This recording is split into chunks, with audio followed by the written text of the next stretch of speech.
Brother, you like taters? What about vampire survivors, halls of torment and such? How about them there alien types? Now why not mash them all together and find out what you get? Well, too bad, the fella over at Blobfish beat you to it. Brotato, my patient gaming friends. Yet another sensual bullet hell roguelite that's been sitting in my Steam library since the start of the Cenozoic era. Play a plethora of different types of potatoes, each with their own quirks and strategies. Build an arsenal of up to 6 weapons on each run, with some exceptions, from a large pool of guns, knives, clubs, scepters, all manner of mischievous goodies, yeah. And fight your way through wave after wave of alien enemies trying to take advantage of your fragile person. It's a hoot and well worth any bullet hell fan's time, so why not put your feet up and join me, Jarek Defiler, as I discuss the intricacies of Brotato.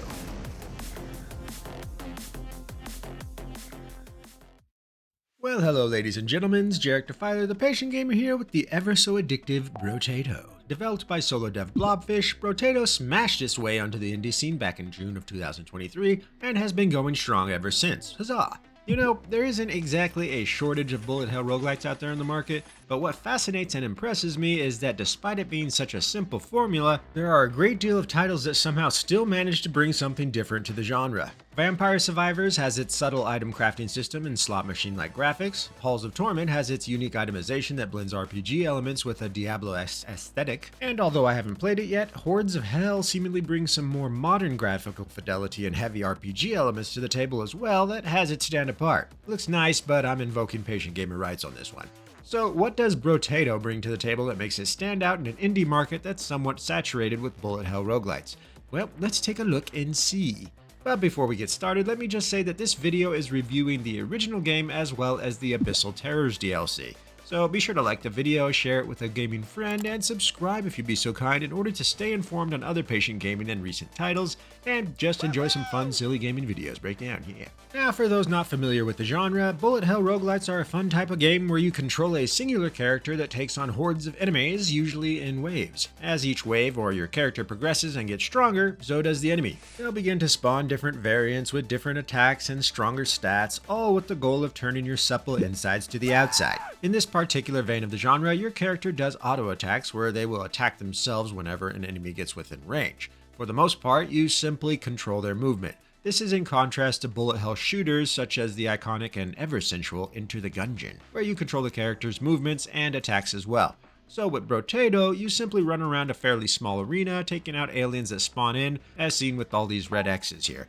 On a side note, you can step over the X's and prevent the aliens from spawning in that exact spot if you wish, instead forcing them to spawn somewhere else on the map, which is a good way to avoid getting overwhelmed in that area. However, it has its faults, but more on that later in the criticism section. But that's the main gameplay loop. Pick a tater, kill alien baddies, gather minerals from their corpses, level tater up, buy items and weapons with said minerals, make unique and fun builds, rinse and repeat. So simple. In order to beat a run, you must complete 20 waves, but then you have the option of doing endless mode where you could just keep going wave after wave until you lose. Fun stuff.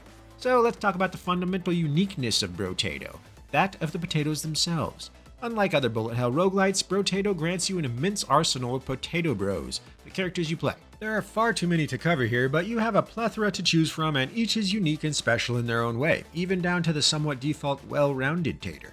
Some that really stood out to me were the pacifist, who basically does no damage but gets minerals and XP for every remaining alien at the end of the wave, encouraging you to build him to just survive and run away. And then you have the bull, who can't equip items at all, but instead relies on defense stats due to him exploding every time he takes damage, making him a walking suicidal bomber kind of deal. And you have perhaps my favorite tater bro, the masochist. This is a guy I beat the max difficulty of level 5 with. He's granted 5% damage whenever he takes damage until the end of the wave. So when you invest in some hefty armor and health regen and start stacking whatever weapon damage type you wish, he becomes an absolute beast that just plows through everything once he gets ramped up. Super fun. There's a ton more potato bros to choose from, as you can see here. I haven't unlocked them all yet, but the diversity here allows for near infinite replayability, especially for those who like figuring out gaming exploits and strategies like my little brother here. Timber! You can experiment and come up with all sorts of fun and wonky builds that are just a hoot even if they're not at all optimal or even effective. The fun is in the lab, and if, unlike me, you have a competent working thinker net, you can come up with some crazy fun builds. And it's not all just about the taters. Nope, you also have a huge bank of items and weapons at your disposal that mix up each run, allowing for some awesome tater and arsenal combinations.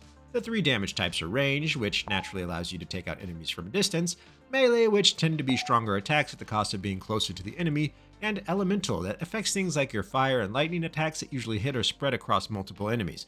Elemental damage often is combined with melee and ranged on many weapons as well, so you can build the two types together for an even stronger punch. You also have the engineering stat, but that's more to beef up your summon turrets, so I wouldn't really classify that simply as a damage type, even though it does affect the damage on some things. But there is no shortage of weapons here, as there is quite a few in the original game and even more with the Abyssal Terror DLC. Like any solid bullet hell roguelite, as you continue to progress in the metagame, you unlock other stuff. There's a ton of things to unlock in Brotato, spanning from items to weapons and of course, tater bros.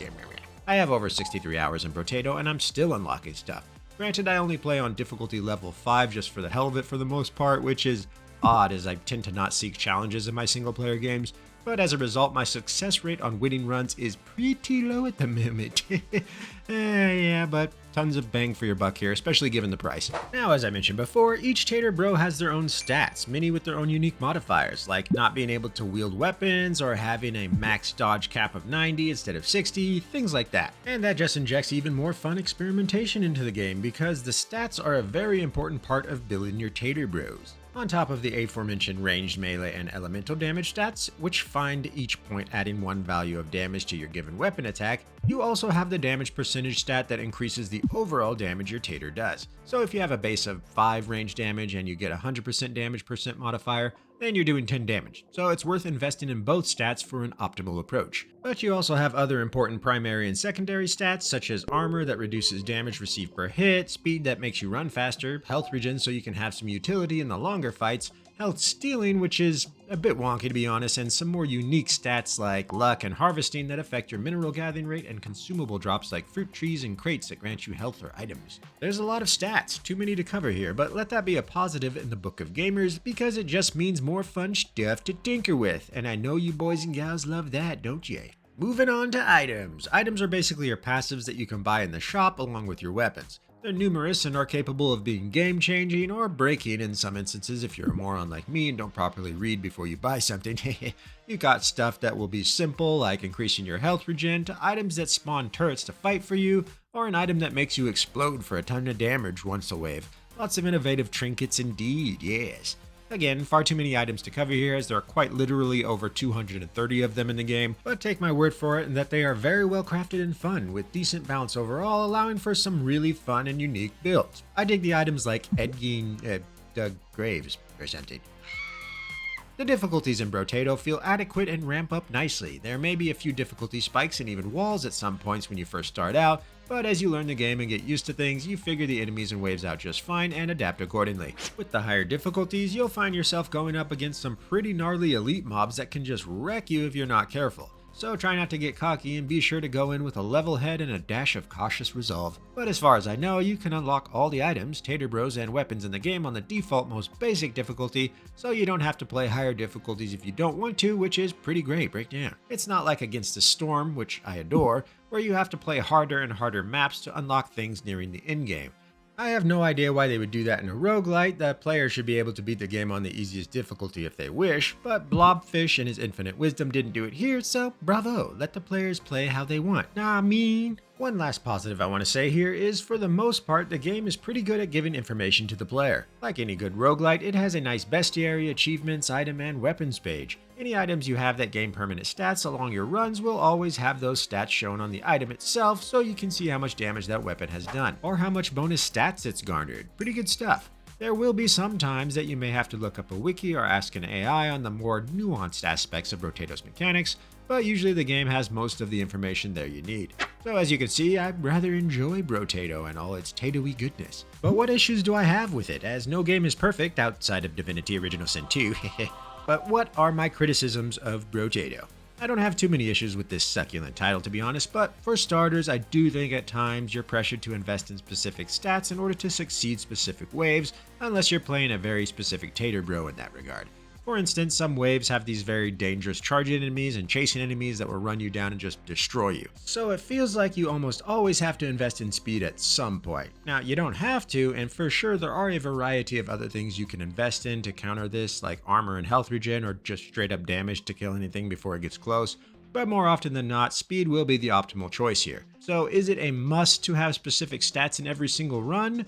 Absolutely not, but it does feel like you should. Otherwise, it makes the run unnecessarily harder than it has to be, if that makes sense. But I suppose that also ties into the fun of experimenting and finding out what works, and much smarter people than me can probably figure out all kinds of wonky builds that I just haven't thought of yet. What can I say? I am a bit of a casual patient gamer. There are some inconsistencies at times when fighting certain mobs. I'll be doing a large wave nearer to wave 20, and I'll be fighting some elite mob. I may have a huge amount of health regen, lifesteal, and armor on a melee build, and I'll just be chinking away at its health while taking little to no damage myself. All good. But then something will change and the mob will just start hitting like a truck and carving out huge swaths of my health out of the blue. Worst of all, it would seem my health regen and or dodge just stops working, or they would be highly diminished. Now I know they didn't stop working, but they definitely felt like I was suddenly being handicapped in some form. I've lost many a run because of this. It didn't seem to be the mob's second phase because I would be in that phase already and having no problems, but then it'll just start melting me. This happening isn't a problem in and of itself. The issue is that the game doesn't seem to relay information to the player explaining this in this particular case. There doesn't appear to be a signifier like the mob glowing red or something. It just kind of happens. But again, it's inconsistent. It doesn't happen every single time, so it could possibly be just a bug, I suppose, as I have stumbled across a few of those creepy crawly game breakers in my time with Brotato. One such bug is the lag issue, where I would be doing a run no problem, and then the game will speed up as if it's trying to catch up from a previous point when there was no lag or anything. My Brotato and the enemies will start moving at like 300% speed, which really catches you off guard. From what I've read online, the game doesn't require an internet connection in single player, so doubt it's actual lag. It just seems to be some weird bug, but in fairness, that's only happened maybe 4 to 5 times in my 63 hours with the game. However, when I was doing an endless run on difficulty 5, it would get to the point where the game would become unplayable due to frame drops. Ugh. As you can see here, I was on wave 27, and it just got to the point where I couldn't really do much because the game was getting so laggy. My computer's old but no slouch, so I doubt it was a hardware issue. Granted, it only seemed to do that on this one specific run. I got to wave 30 on difficulty 4 before and it didn't have any issues, so it might just be a problem with difficulty 5 and having so many enemies on the map at once. Which ties into another criticism. At times in the later waves, there is just way too much going on the screen at once that it's very difficult to actually see what's happening. When you have 100 enemies on screen and projectiles flying around, aliens charging, all this clutter, it gets a bit seizure-inducing and makes it hard to play because you can't tell what's going on half the time.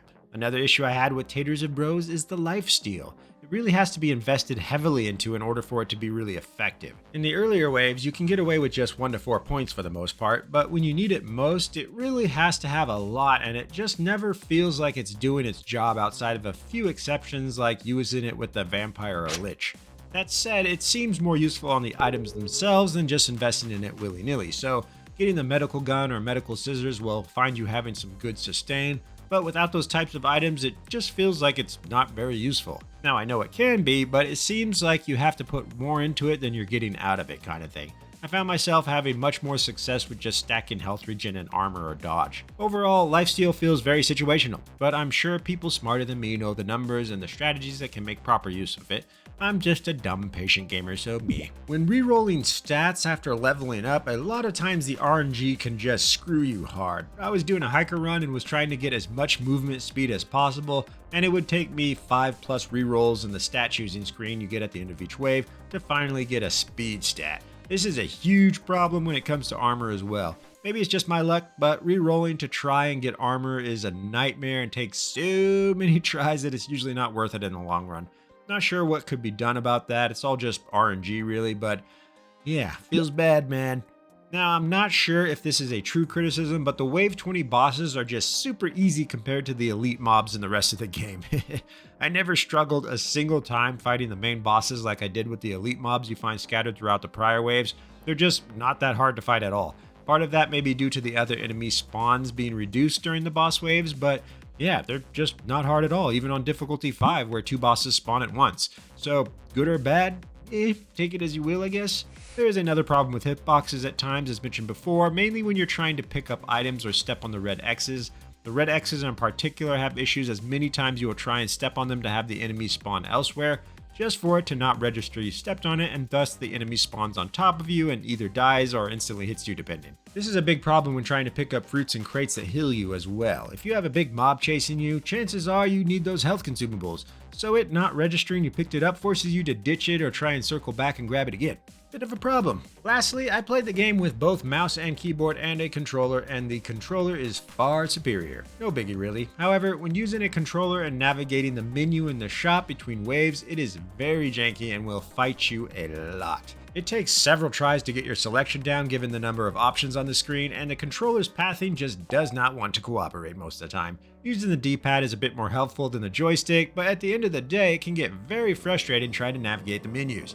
But yeah, like I said, the game isn't perfect, but my criticisms are heavily outweighed by player agency, replayability, great gameplay loop, lots of creativity, and just all around sheer fun. I highly recommend you give Brotato a go if bullet hell roguelites are your cup of tea. It's a blast, and I look forward to unlocking everything and testing out and experimenting with some builds just for the fun of it. And as I do in most of my review and first impression videos, here's a snippet of Brotato's soundtrack. Composed by one Adonai, with a few tracks featuring res and subkey, the game's soundtrack is very energetic and fast-paced, appropriately tailored to the fast-paced nature of Brotato. This particular track is titled Kora. Enjoy! Thanks for watching my supple little video on the fantastic Brotato, ladies and gentlemen. Be sure to give it a like, share it with your friends, and subscribe if you're willing to do a favor for a little YouTuber like me.